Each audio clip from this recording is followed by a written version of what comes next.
Hi, good morning. I wanted to make this quick video just to give you guys a little bit more support on how to pick a topic for your guidance presentations. A couple of you guys have already started to fill out the Google Doc, which is great, but I wanted to give some further clarification or examples for what to do. I do think that you can choose something from the book. However, I wouldn't necessarily recommend it unless you are really narrowing your focus. Um, for example, a really good narrowed focus of something that you could teach the class about in terms of the book is something like in chapter 4 when they talk about guidance talks. And guidance talks have steps that go along with it. So this would be a really good thing that you could use for your guidance presentation, because you could essentially get up there and go over the steps of the guidance talks and talk to your classmates about why guidance talks are important in early childhood classrooms. But there is a ton of other stuff out there in the world, so I just wanted to share with you guys a few different resources that you could go to find a tool or strategy that you could use to present to your classmates in terms of guidance. So the first website is the CEFL website. It's the Center on the Social and Emotional Foundations for Early Learning. It is directly related to the pyramid model, which I'm also going to show you the pyramid website here in a second. But if you come over here, there is so much stuff on this website. And you could go over here to training modules, click on it. Lots of information is going to come up. You could download the training modules, look through there to see if there's something that could support with something that you could work with. You could also click over here where it says what works briefs. They have all kinds of stuff. Understanding the impact of language differences on classroom behavior, helping children understand routines and classroom schedules.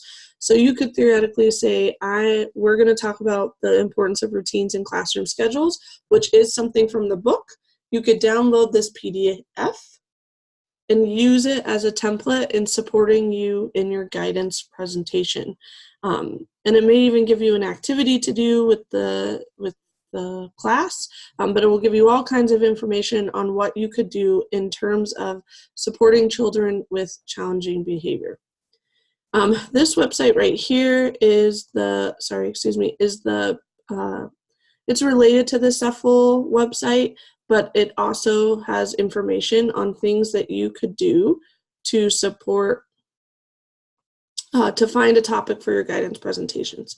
So for instance, you can go over here to where it says resources. You could click on for families, providers, and administrators. You could click on for coaches and trainers. You could click on webinars, additional resource links, all kinds of stuff. But let's start here with families, providers, and administrators.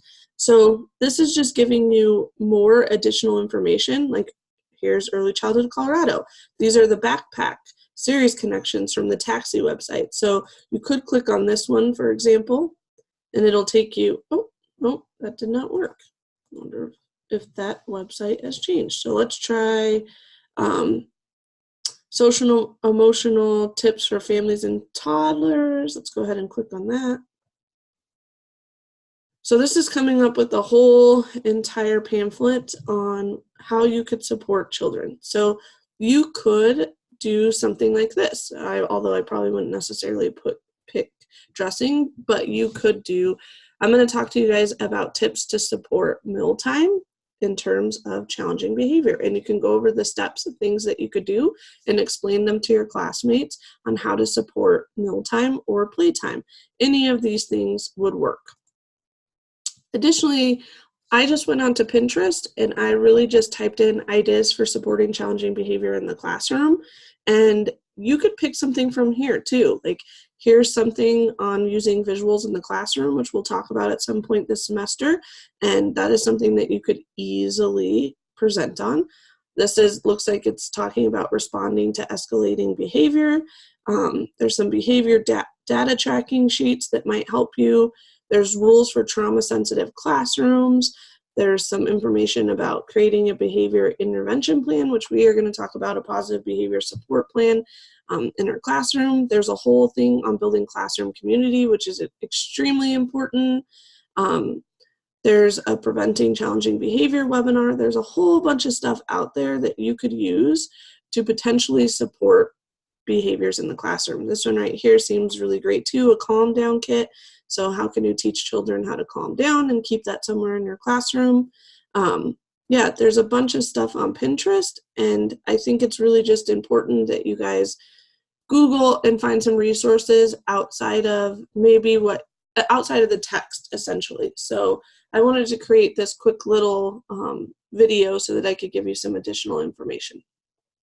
If you're still confused or your group is still having a hard time finding a topic, please reach out.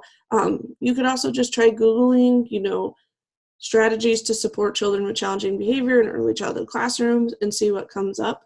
I do want you to be creative. I mean, remember that people are going to be reading the textbook, so maybe regurgitating information straight from the textbook isn't your best choice of action, but I mean, you still could pick a topic from the textbook if it rings true to you. And how you choose to present can be very different. Last year I had people do calm down jars, and they actually brought some calm down jars to class and then shared with the class how to use it.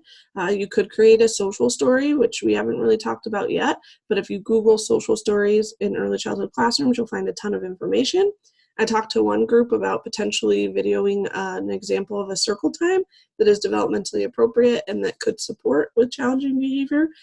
You could use solution cards and talk about the importance of having solution cards in the classroom. There's so much stuff out there to do.